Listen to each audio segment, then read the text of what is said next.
हर हर महादेव। जय माता पार्वती। बुध त्रयोदशी प्रदोष व्रत।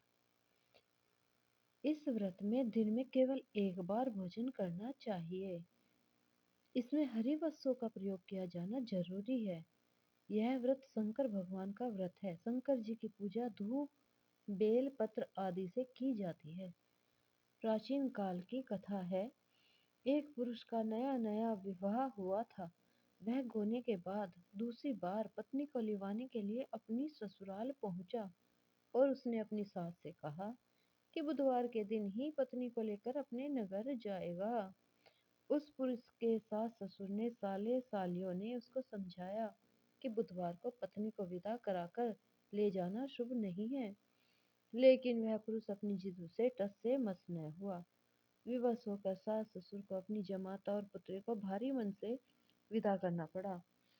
पत्नी पत, पति पत्नी बैलगाड़ी में चले जा रहे थे। एक नगर के बाहर निकलते ही पत्नी को प्यास लगी। पति लोटा लेकर पत्नी के लिए पानी लेने गया। पानी लेकर वह जब लौटा तो उसके क्रोध और आश्चर्य की सीमा ना रही, क्योंकि उसकी पत्नी किसी अन्य पुरुष के लोटे में से पानी पीकर हंस हंस कर बतला रही थी।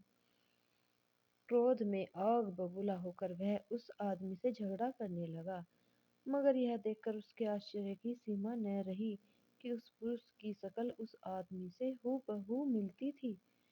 हम सकल आदमियों को झगड़ते हुए जब काफी देर हो गई तो वहां आने जाने वालों की भीड़ एकत्र हो गई। सिपाही भी आ गया। सिपाही ने स्त्री से पूछा कि इन दोनों में से कौन सा आदमी तेरा पति है? तो वह बेचारी असमंजस में पड़ गई, क्योंकि दोनों की शक्ल एक दूसरे से बिल्कुल मिलती थी। बीच राह में अपनी पत्नी को इस तरह लुटा देखकर उस पुरुष की आंख भर आई। वह शंकर भगवान से प्रार्थना करने लगा, हे भगवान, आप मेरी और मेरी पत्नी की रक्षा करो। मुझसे बड़ी भूल हुई जो मैं बुधवार को पत्नी को विदा करा लाया। भविष्य में ऐसा अपराध कदापि नहीं करूंगा। उसकी वह प्रार्थना जैसे ही पूरी हुई कि दूसरा पुरुष अंतर ध्यान हो गया और पुरुष सकुशल अपनी पत्नी के साथ अपने घर पहुंच गया। उस दिन के बाद पति पत्नी नियम पूर्वक बुधवार प्रदोष व्रत रखने लगे।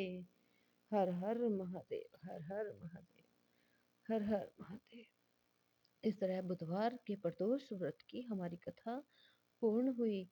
आप इस कथा को सुने और अपने बुधवार के प्रदोष व्रत को पूर्ण करें। आपका प्रदोष का व्रत सफल हो।